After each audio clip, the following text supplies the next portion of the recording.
한 주 동안 잘들 지내셨습니까? 네. 누가복음 전체를 마치고 지난 연말까지 시편을 중간에 이렇게 계속 여러분들에게 말씀 나눴습니다.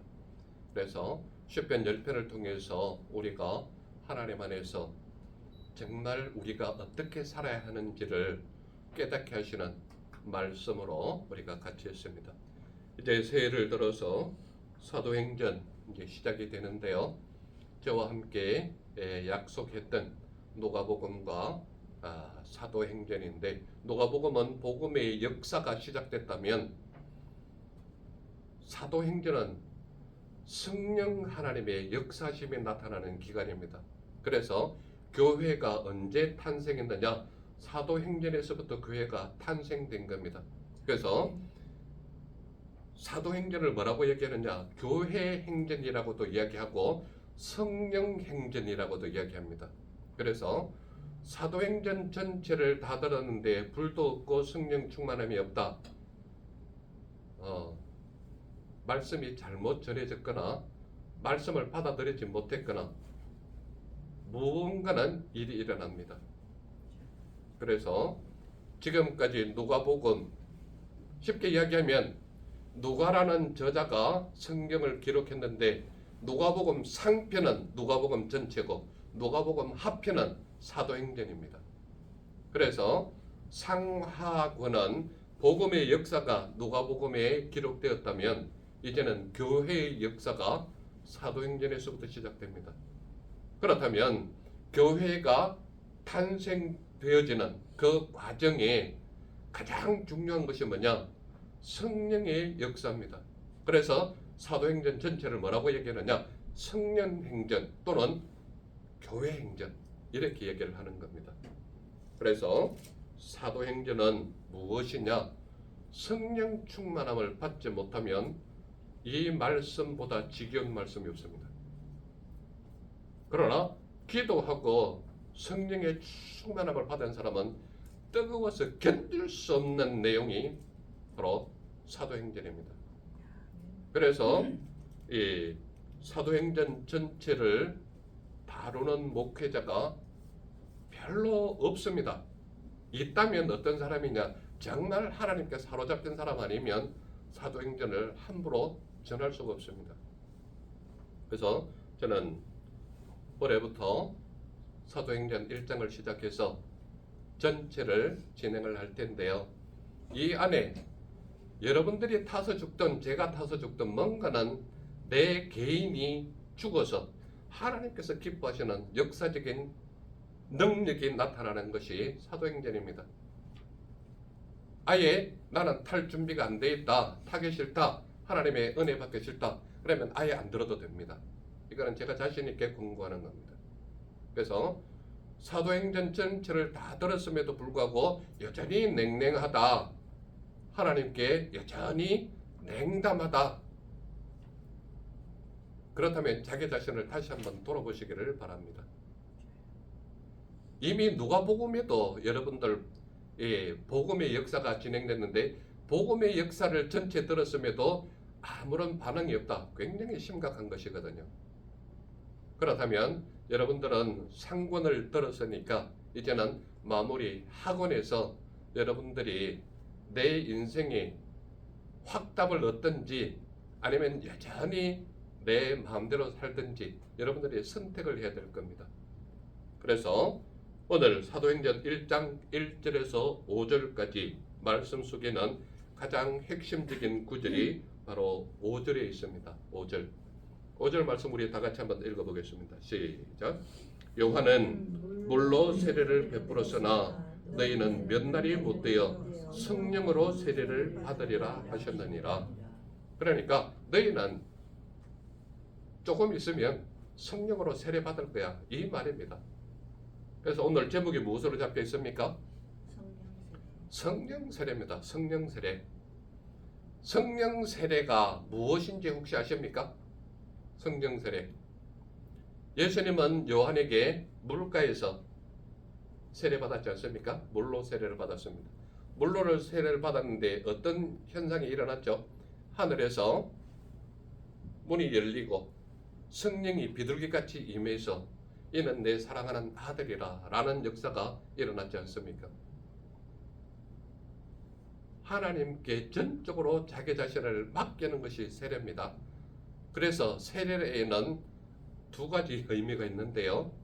물속에 잠기다 라는 의미와 씻다 라는 의미입니다. 씻는다는 건 뭐예요? 지저분한 것을 깨끗하게 없앤다 라는 의미입니다. 그래서 세례라는 의미는 잠기다 라는 말과 씻다 라는 의미가 같이 포함된 것이 바로 세례라는 말입니다. 그래서 세례라는 원어는 밥티조라는 이야기인데, 이 밥티조라는 것이 영어권으로 와서는 뵙티즘 이렇게 바뀌었지 않습니까? 그 밥티조라는 자체가 세례인데, 세례는 잠기다. 이 말은 우리가 하나님 말씀에 푹 잠기지 않으면 세례 받을 수가 없습니다. 그리고 내 죄를 씻을 준비가 안 돼 있다면 세례 받을 의미가 없습니다. 그래서 씻는다라는 의미와 잠기다라는 말이 같이 포함된 것이 세례다. 그런데 성령 세례를 받는다라는 의미는 성령에 충만하지 않으면 성령 세례는 받을 이유가 없습니다. 왜 그렇습니까? 하나님께 잠겨있지도 않고 하나님의 말씀을 인정하지도 않고 하나님을 신뢰하지도 않는데 어떻게 성령 세례를 받느냐라는 얘기죠. 그래서 세상 사람들의 관점에서 보면 성령 세례는 받을 수 없다 이 말입니다. 세상 사람들은 성령 세례를 받을 수 없다. 이유는 딱 세 가지입니다. 뭐냐? 첫 번째, 예수가 누구인지를 모릅니다. 세상 사람들은 성령 세례를 받지 못하는 이유가 뭐냐? 첫 번째, 예수가 누구인지 모른다. 두 번째 뭡니까? 예수님을 믿지 않기 때문입니다.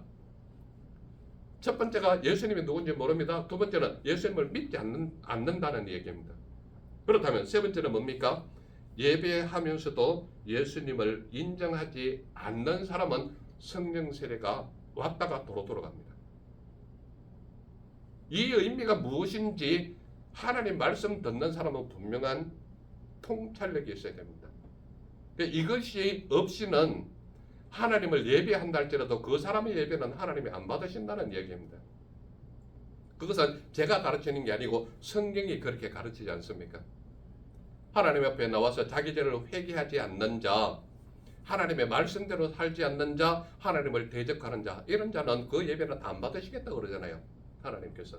그래서 세상 사람들은 성령 세례를 받을 수 없는 이유가 뭐냐? 하나님이 누군지도 모르지만 예수님을 믿지 않기 때문입니다. 또한 주님 전에 나오면서도 예수님을 인정하지 않는 사람은 성령 세례가 임하지가 않습니다. 그런데 오늘 말씀은 우리에게 정확하게 뭐라고 얘기하느냐? 너희는 성령으로 세례를 받으리라 라고 분명히 얘기하고 있습니다. 그렇다면 성령으로 세례를 받는 일은 우리에게 무엇을 알리고 있느냐?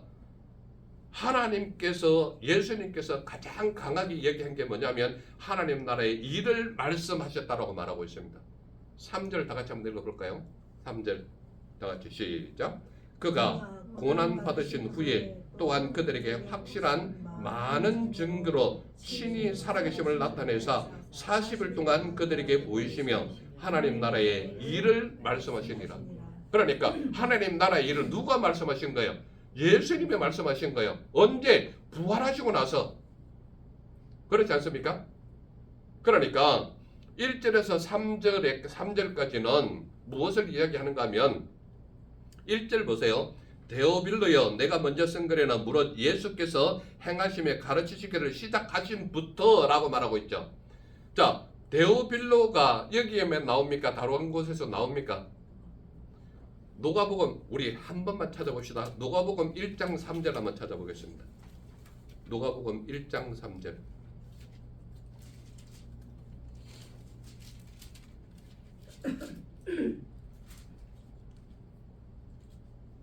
1장 3절 다 같이 한번 읽어볼까요? 누가복음 1장 3절 시작. 그 모든 일을 근원부터 자세히 미루어 살핀 나도 데오빌로 각하에게 차례대로서 보내는 것이 좋은 줄 알았노니 이렇게 돼 있죠. 차례대로는 뭐예요? 복음이 전해진 순서를 말하고 있거든요. 그래서 먼저 쓴 글은 무엇을 말합니까? 누가복음을 말하고 있는 거예요. 자, 그렇다면 사도행전 가보겠습니다. 사도행전 1장 1절 다시 한번 읽어볼까요? 시작. 데오빌로여, 내가 먼저 쓴 글에는 무릇 예수께서 행하심에 가르치시기를 시작하심부터, 자, 데오빌로를 부르는데 누가복음과 사도행전의 다른 부분을 확인하셨습니까? 찾으셨습니까? 그렇죠. 누가복음 1장에는 뭐가 붙었습니까? 데오빌로 각하라고 붙였습니다. 그런데 사도행전 1장에는 각하가 있습니까? 없습니까? 없습니다. 성경 원어로 보면요, 데오는 하나님이라는 말입니다. 데오는. 빌로는 뭐예요? 여러분들 지명 중에 필라델피아라는 이름 아시죠? 필라가 뭡니까? 사랑입니다. 델피아는 뭘까요? 형제들입니다. 형제들. 그러니까 필라델피아 그러면 형제들의 사랑이라는 도시 이름입니다. 데오라는 말은 하나님이라는 말입니다. 데오. 그 다음에 빌로는 사랑이라는 말이거든요. 이 말을 데오빌로 이름 그대로 확인해 보면 하나님의 사랑을 받는 자, 아니면 이렇게도 번역할 수 있습니다. 하나님께서 사랑하는 자. 그렇다면 누가복음에는 데오빌로 각하를 붙였고 사도행전은 데오빌로여 이름만 붙인 이유가 뭘까요? 여러분들 생각을 한번 얘기해 보세요. 왜 앞에 책에는 각하로 붙였고 여기는 그냥 이름만 붙였을까요? 누가복음이라는 상권책을 적으면서 단시일을 해 적었을까요? 그렇지는 않죠. 그 긴 시간 동안 처음에는 그를 각하로 불렀기 때문에 그 당시 시대 배경으로 가면 각하라는 이름을 부를 정도로 존칭을 했다면 그는 틀림없이 총독 이상의 계급을 가졌을 거라는 얘기입니다. 그런데 여기는 그 사람의 이름 정확한 위치가 안 나오니까 어떤 사람인지는 모릅니다. 데오빌로는요, 사람 이름이 아니에요. 계급을 존칭하는 겁니다. 데오빌로, 제가 조금 전에 번역해 드렸잖아요. 데오는 하나님이고 빌로는 사랑이라는 말이기 때문에 하나님의 사랑을 받은 자여 또는 하나님께서 사랑하는 자여, 이 말은 이름이 아니에요. 그가 어떤 위치에 있다라는 것을 말하는 겁니다. 그렇기 때문에 그 당시 총독으로 있었던 사람은 로마에서 파견된 사람이 총독이었기 때문에 이 사람은 로마 계급층 있는 좀 높은 계급에 있는 사람 중에 한 사람일 거라는 이야기입니다. 그래서 그 계급층에 있는 사람이 복음을 받았는데 누가복음에는 데오빌로 각하여라고 쓴 것은 그때는 복음이 이제 막 들어간 상태고 사도행전 1장을 기록할 때쯤 되면 어느 정도 신앙적인 생활과 공동체적인 그 영적인 친숙함이 있었기 때문에 여기는 각하 이름을 적지 않고 그냥 데오빌로여 친구처럼 이름을 적었다는 이야기입니다. 이해가 되십니까? 무슨 말인지?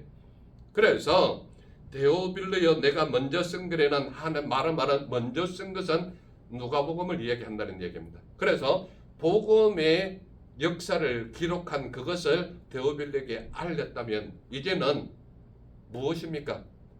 여기에서 1절에서 3절 사이에 얘기하는 것은 예수님께서 복음을 전하는 그 역사적인 모든 여정을 순서대로 다 기록했다는 것이 누가복음이라는 것을 이야기하고 있지 않습니까?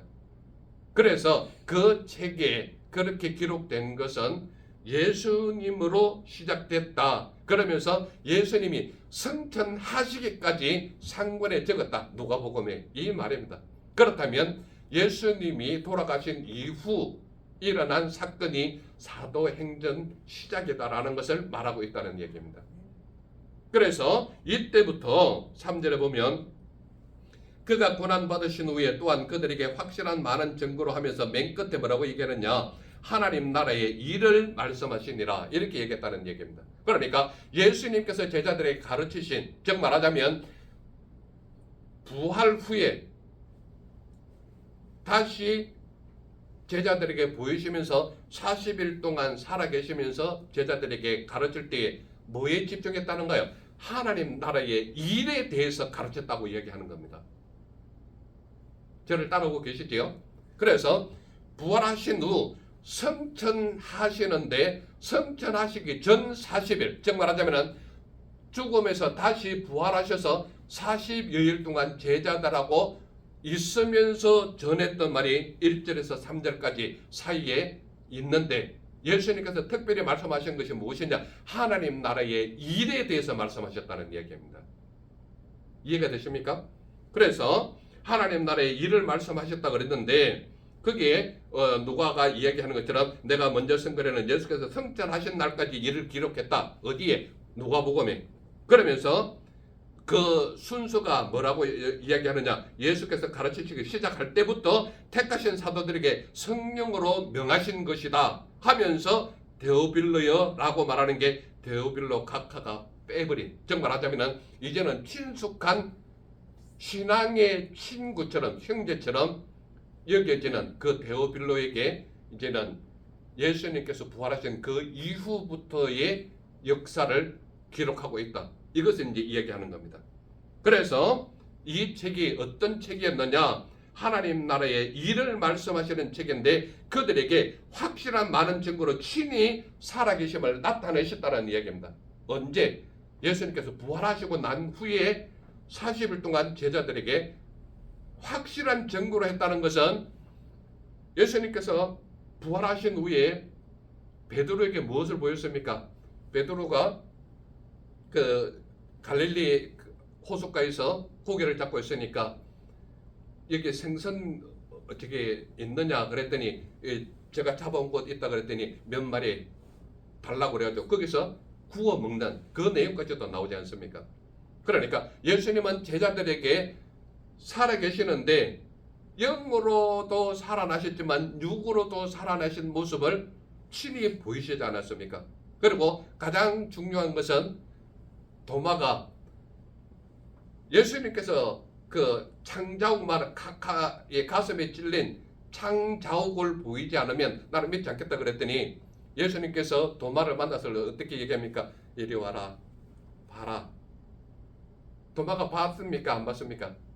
봤잖아요. 그러니까 도마가 그때서부터 고백을 하잖아요. 이제는 선생님이 예수님인 줄 믿겠나이다 그랬더니 예수님이 하시는 말이 있지 않습니까? 너는 보고 믿느냐? 보지 않고 믿는 자가 복되도다. 이런 가르침을 주시는 것입니다. 그 말이 무슨 말이냐? 그들에게 확실한 많은 증거로 친히 살아계심을 나타냈다라는 말이 바로 이 말이라는 얘기입니다. 그것이 어디에 기록됐다고요? 이제는 교회가 탄생되는 그 시기에 이 말씀을 그들에게 나타내고 있다는 겁니다. 그리고 이것을 정확하게 확정하는 의미로 뭐라고 얘기하느냐? 40일 동안 그들에게 보이시며 하나님 나라의 일을 말씀하셨다라고 분명히 말하고 있지 않습니까? 그러니까 이때에 예수님께서 제자들에게 하신 말씀이 뭐냐? 하나님 나라의 일을 말씀하셨다는 겁니다. 이게 제일 첫 번째예요. 그러면 두 번째는 무엇을 얘기하느냐? 아버지께서 약속하신 것을 기다리라라고 말하고 있습니다. 몇 절에 얘기합니까? 4절에 얘기합니다. 4절 같이 한번 읽겠습니다. 시작.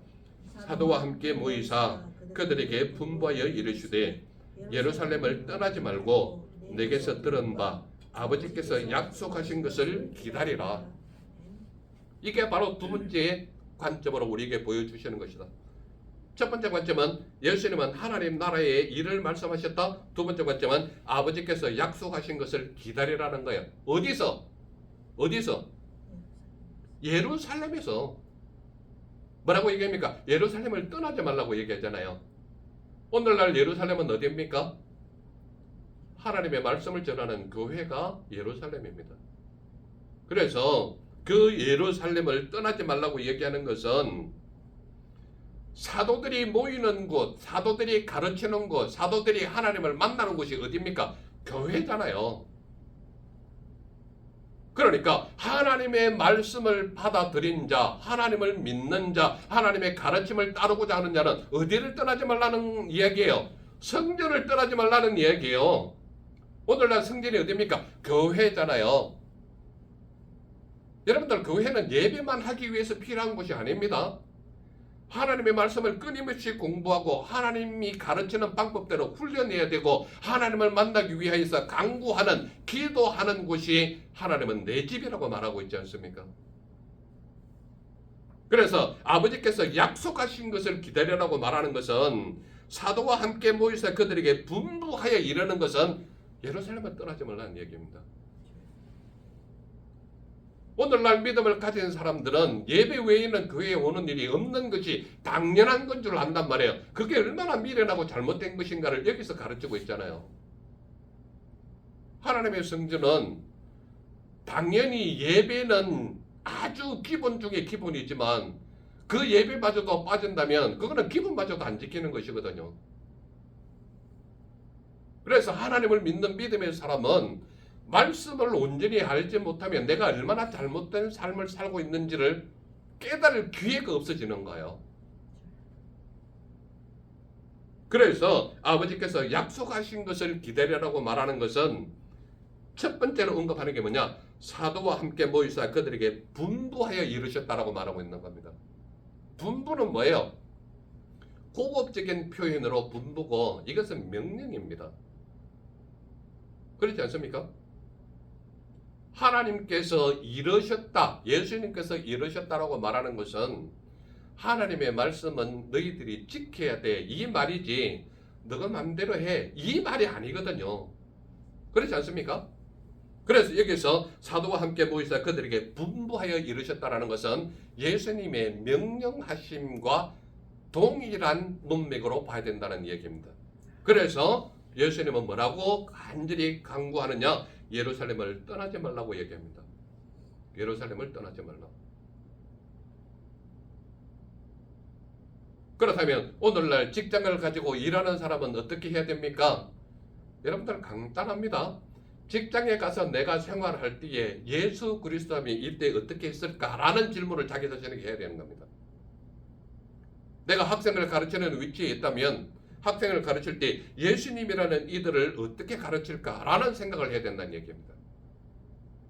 또한 내가 생활하고 은행을 하는 모든 행동을 할 때도 예수님께서는 이때 나의 입장이라면 어떻게 행동하셨을까라는 생각이 나를 지배해야 된다는 얘기입니다. 그것이 바로 성전을 떠나지 않는 삶이에요.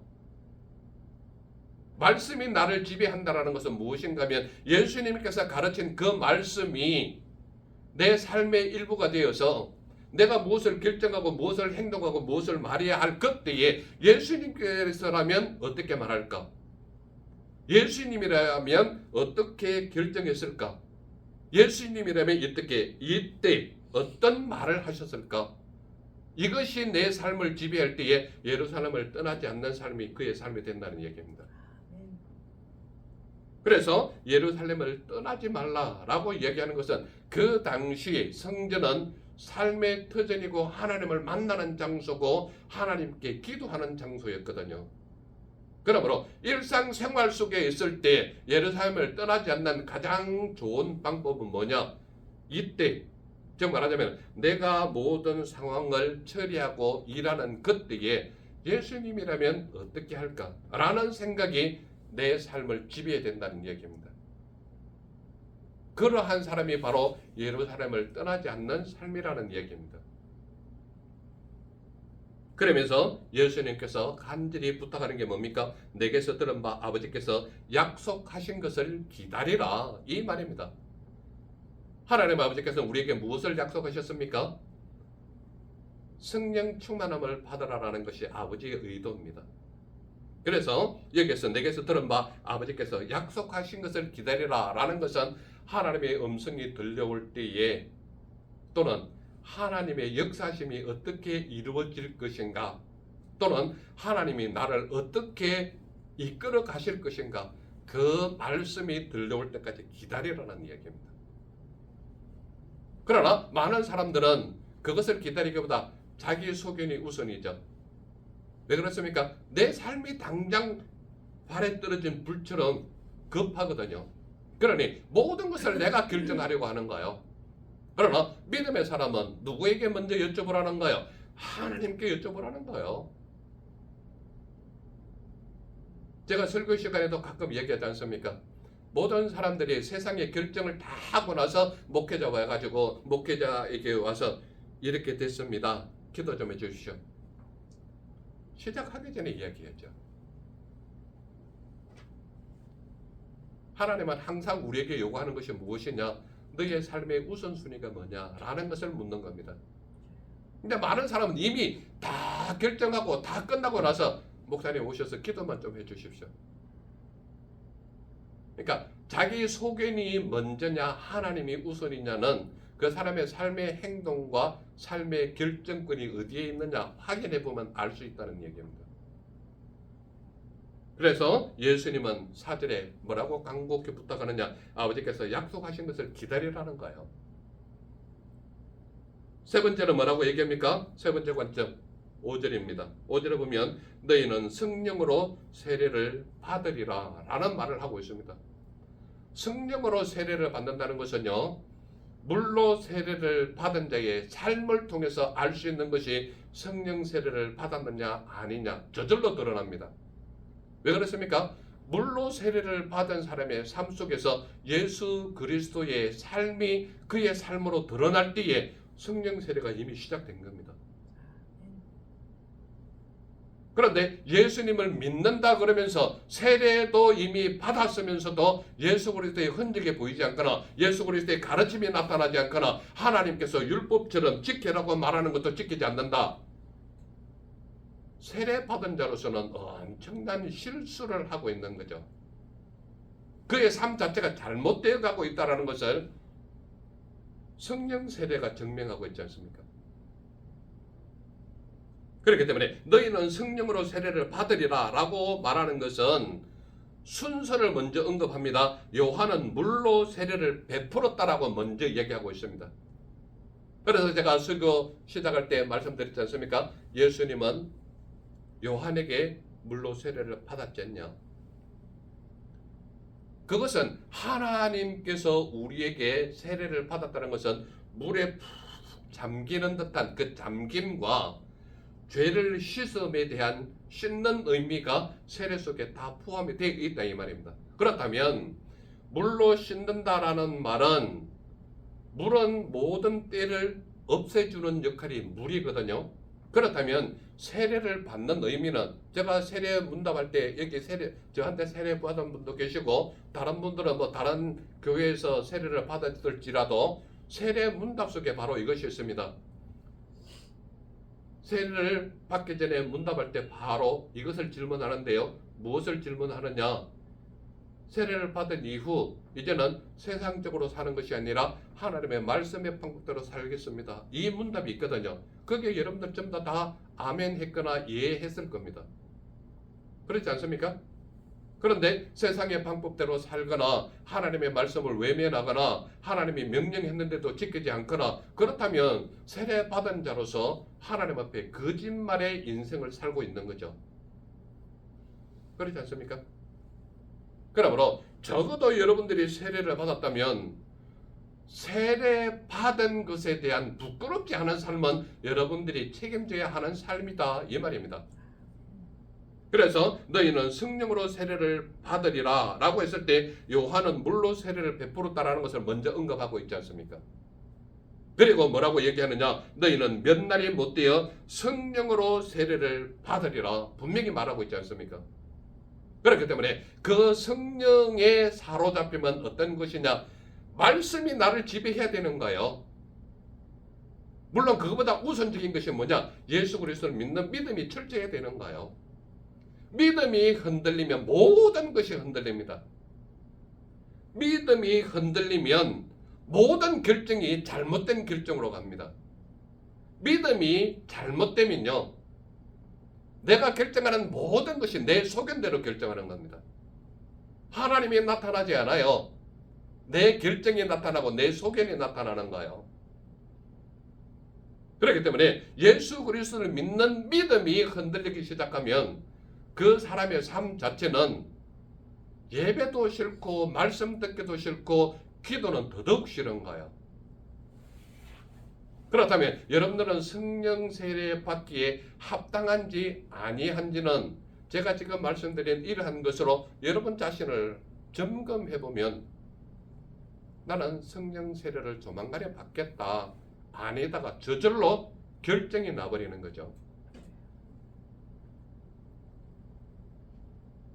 오늘 하나님의 말씀이 이렇게 말했다면 여러분들에게 아주 간단한 아주 심플한 질문 이렇게 할 수 있겠죠. 사람들은 왜 교회에 출석하면서도 성령으로 세례받지 못하느냐? 오늘 말씀에 입각한 질문이에요. 복잡한 질문이 아니라 오늘날 믿음을 가진 사람들이 교회에 출석하면서도 왜 성령으로 세례받지 못하느냐? 이유는 간단합니다. 철저한 죄 씻음이 없기 때문입니다. 내가 하나님의 말씀대로 살지 못했다면 그 죄에 대한 것을 철저하게 죄 씻음이 있어야 되는데 죄 씻음이 없다면 성령 세례는 감히 엄두를 낼 수가 없죠. 왜 그렇습니까? 제가 먼저 말씀드린 게 있지 않습니까? 예수 그리스도를 믿는 믿음이 흔들리면요. 여기서부터 흔들리는 거예요. 죄 씻음이 이 정도는 설마 뭐 하나님께서 봐주시겠지. 이것으로 그냥 눈 감고 지나가듯이 그냥 아무렇지 않게 말씀대로 살지 않으면서 지나가 버리는 거예요. 그러니까 사람들은 왜 교회 출석하면서 성령으로 세례받지 못하느냐? 제일 첫 번째로 나타나는 것이 철저한 죄 씻음이 없기 때문입니다. 그 다음에 나타나는 것이 뭐냐? 죄 씻음이 없을 뿐만 아니라 죄에 대한 회개함이 없는 거예요. 죄 씻음이 먼저고 죄 씻음이 나타난 이후에는 내 죄에 대한 철저한 회개가 있어야 되는 거예요. 죄에 대한 회개함이 없는 사람에게는요, 성령의 역사하심이 나타나지를 않아요. 왜 그렇습니까? 하나님이 제일 싫어하는 게 죄거든요. 제일 미워하는 게 죄란 말이에요. 그렇기 때문에 죄에 대해서 철저하게 죄 씻음이 없거나 죄에 대한 회개함이 없다면 성령 세례는 꿈도 꿀 수가 없죠. 사람들은 왜 교회에 출석하면서 성령으로 세례받지 못하느냐? 제일 기분이 안 나타나기 때문입니다. 그게 뭡니까? 예수에 대해서 신뢰함이 없기 때문입니다. 여러분들 예수에 대해서 신뢰하십니까? 예수님을 믿습니까? 그렇다면 내 속에 죄 씻음이 먼저고 철저한 회개가 따라야 되고 예수님에 대한 신뢰가 절대적으로 나타나야 성령 세례가 충만하게 나타납니다. 그렇다면 오늘 예수님은 본문을 통해서 우리에게 무엇을 말씀하고 계십니까? 예수님은 우리에게 무엇을 말씀하고 계십니까? 예수님은 하나님의 나라의 일을 말씀하시거든요. 그렇다면 오늘 우리의 삶 자체가 어떤 삶을 살아라는 거예요? 하나님 나라의 일에 대해서 말하는 너희가 되라. 이 말을 하고 있는 겁니다. 그래서 예수님은 우리에게 철저하게 부활하시면서 제자들에게 나타나는 얘기가 뭐냐? 하나님 나라의 일을 말씀하고 계시는 거예요. 또한 예수님은 우리에게 무엇을 말씀하시냐고 하면 예루살렘을 떠나지 말고 아버지께서 약속하신 것을 기다리라는 거예요. 제가 예루살렘이 오늘날 어디라고 얘기합니까? 교회라고 말하는 거예요. 여러분들은 예배에 잠시 참석하기 위해 교회가 필요한 게 아니라 끊임없이 나를 훈련시키고 끊임없이 말씀으로 도전받고 말씀으로 끼어있기 위해서 교회가 필요한 것입니다. 그렇기 때문에 예루살렘을 떠나지 말라는 말은 교회를 제발 떠나지 말라는 얘기입니다. 교회에서 답을 못 얻으면요, 절대 세상에서는 답을 못 얻습니다. 그런데요, 사람들은 어디에 답이 있다라고 교회를 뛰어나갑니까? 세상에 답이 있다 그러고 뛰어나갑니다. 믿는 사람도 그러거든요. 그 말은 나는 예수님에 대해서 신뢰감이 없다라는 것을 자기 스스로 증명하고 있잖아요. 그렇기 때문에 하나님의 말씀의 가르침보다는 내 소견의 가르침이 나를 주장하고 있는 겁니다. 그래서 예수님은 철저하게 뭐라고 얘기하느냐? 너희는 성령으로 세례를 받아라. 이 얘기를 하고 있는 겁니다. 그러므로 내가 철저하게 하나님 앞에 바로 서지 않는 사람은 성령 세례는 꿈도 꿀 수가 없습니다. 예수 그리스도를 믿는 믿음의 신뢰가 철저하게 나타나지 않으면 성령 세례는 없는 겁니다. 그렇다면 저와 우리 모두는 믿음의 사람인데 믿음의 사람은 도대체 어떻게 살아야 하느냐? 믿음의 사람은 하나님 나라의 일을 확장하는 삶이 너희의 삶이 되어야 된다. 이 말을 하고 있는 겁니다. 예수님께서 하나님 나라의 일을 제자들에게 말씀하는 이유가 뭡니까?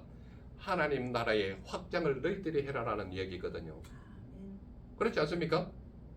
여러분들이 교회에 나오면서 하나님 나라의 확장을 위해서 살지 않는다면 예수님과 관계없는 삶을 사는 거죠. 그렇다면 하나님 나라의 확장을 위해서는 어떠한 삶을 살아야 됩니까? 믿지 않는 사람을 교회로 데리고 와서 복음을 전해야죠. 그게 하나님 나라의 확장이에요. 그게 교회의 태동이거든요. 여러분들이 저와 함께 예배한 지 지금 몇 년이 흘렀습니까? 아주 짧은 시간이만 지났습니까? 그 수많은 시간을 보냈으면서 단 한 명도 교회 안으로 인도하지 못했다. 여러분들 삶을 예수님 앞에 한번 세워보시기 바랍니다. 내가 이게 정상적인 삶인가? 내가 정말 믿음을 가진 자의 삶인가? 믿음의 사람은 어떻게 살아야 하느냐? 하나님 나라의 일을 확장하는 삶이 우리의 삶이 되어야 된다. 이 말입니다. 두 번째로 나타나는 게 뭡니까? 교회를 떠나지 말고 말씀이 약속하신 것을 기다리는 삶이 너희의 삶이 되어라. 이 말을 하고 있는 겁니다. 여러분들의 삶은 어떻습니까? 예배 때만 오십니까? 수시로 와서 하나님께 매달리고 있습니까? 그러니까 자기 자신을 돌아보지 않으면요, 절대 말씀이 내 것으로 보이지를 않아요. 들리지를 않아요. 왜 그렇습니까? 나와는 관계없는 말씀으로 들리거든요. 믿음의 사람은 도대체 어떻게 살아라고 얘기합니까? 너희는 성령으로 세례를 받는 삶을 살아라. 이 말씀을 하고 있는 겁니다. 그래서 내가 철저하게 예수 그리스도를 신뢰하고 그분 안에 내 삶이 있다라고 인정하고 그분 안에서 말씀으로 훈련받기를 원한다면 교회를 떠나지 않는 삶이 되어야 되는 것이거든요. 그러므로 우리 모두는 성령으로 세례를 받는 삶이 되어서 내 삶 자체가 하나님께서 기뻐하시는 삶, 하나님의 영광이 되는 삶이 우리 모두의 삶이 되시기를 간절히 소망하는 것입니다. 아멘. 기도하겠습니다.